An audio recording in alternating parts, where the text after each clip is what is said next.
Sydney streets have a particular idiosyncratic feature. All through the city and surrounding suburbs, the green branding of the T.A.B. pervades the landscape. Flashes of green poke out from pubs and shop fronts. In total, there are 1,948 T.A.B. retail outlets in New South Wales alone. Australians are by far the world's biggest gamblers per capita.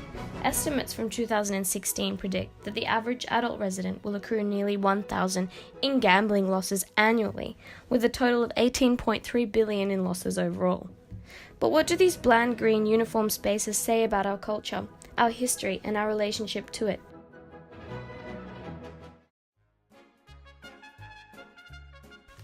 The first horses arrived in Australia along with the first fleet and in the early years of British settlement.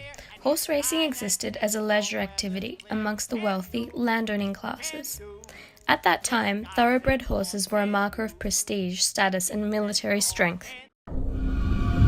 During the late 19th century, industrialisation and urbanisation led to the development of private racing clubs and tracks in Australia's capital cities. These clubs were open to the public, and a new group of commercial and professional interests emerged in the development of gambling policies and laws. From the mid-1850s onward, attending and betting on horse races was a popular leisure activity amongst the working classes in Australia.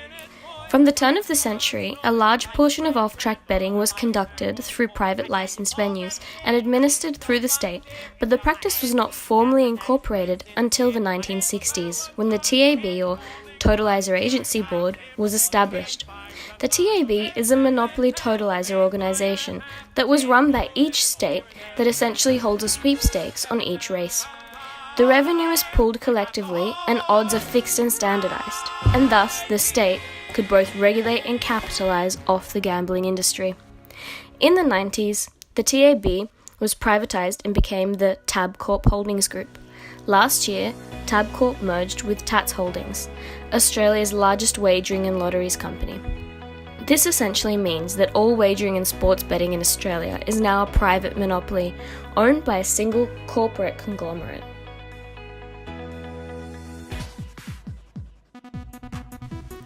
In the present day, we can see many T.A.B. agencies around us as a part of a pervasive system that Adorno calls the culture industry.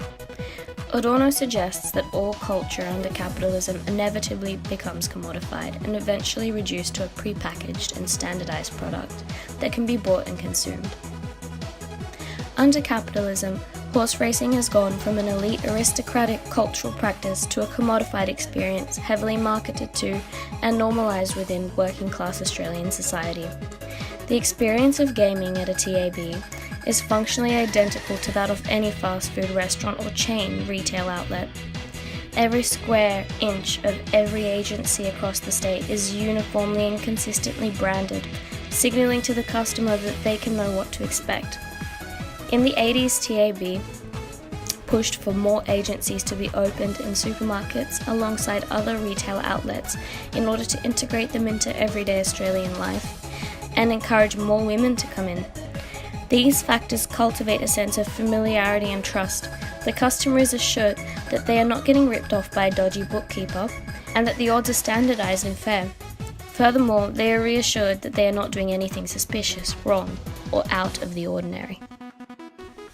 The culture industry loves lotteries, prizes, talent shows, and spontaneous lifestyle transformations because they offer us a potential escape from the status quo without any need to change the social conditions we currently live in. Resistance is futile, says the culture industry. You're better off buying a lottery ticket. It would seem iconic that the T.A.B. would cultivate such a consistent brand experience when its very product is predicted on chance and unpredictability. However, as Adorno explains, this is no accident. Ideology conceals itself in the calculation of probabilities. Not everyone will be lucky one day, but the person who draws the winning ticket does so by a higher power, usually by the pleasure industry itself. Chance is in many ways the core ideological tool of the culture industry. It reinforces the idea that salvation from the drudgery of everyday life under capitalism is only attained through unlikely twists of fate, rather than through, actual political resistance. When venturing into a T.A.B., one can inevitably find a screen dedicated to trackside, T.A.B. Corp's simulated racing game. Trackside bypasses the need for real-life horse racing altogether. Instead, it simulates endless races by 3D modeling software and uses random number generation to determine the outcomes. Trackside perfectly demonstrates another aspect of the T.A.B. It's hyperreality. Hyperreality is a term coined by Jean Baudrillard to describe a paradigm in which the line between representation and reality becomes obsolete. Signs no longer refer to a simple reality, but rather stand in for it by offering a simulated version. As Baudrillard notes, present-day simulators try to make the real, all the real, coincide with their simulation models. Slowly the real world becomes organized around the simulation, and any intervention in the real becomes impossible. It is fitting that the T.A.B. started in the 30s as a radio broadcasting company. A broadcast of a horse race is, after all, a representation of a real event. However, we still understand that when we are watching a horse race on TV, we are not watching the real thing, only a facsimile. Trackside, on the other hand, no longer reflects any physical reality. In fact, it masks the absence of physical, basic reality altogether. It is literally a simulation. Trackside reveals that all horse races are essentially a simulation too. The actual physical business of horse racing is secondary to the immaterial business of gambling. The real is organized around the interests of the simulation. A thoroughbred horse itself is an abstraction of a real horse. It is bred to perform a symbolic function. It is a sign of status, strength, and empire. In our present-day hyperreal world, the horse becomes an abstraction of an abstraction. The horse becomes like a currency, a sign, circulating in an economy of signs, all in the service of capital.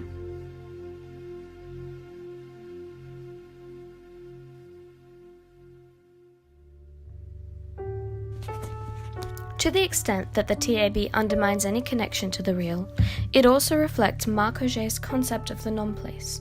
Non-places describe the omnipresent spaces in contemporary life that stand in opposition to the pre-modern notion of place.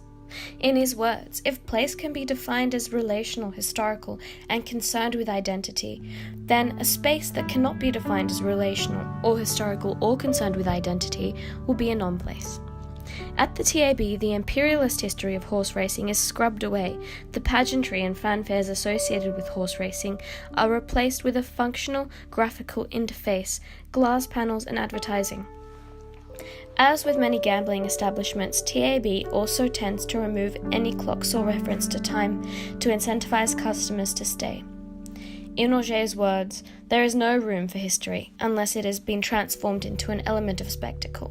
What reigns? There is urgency of the present moment.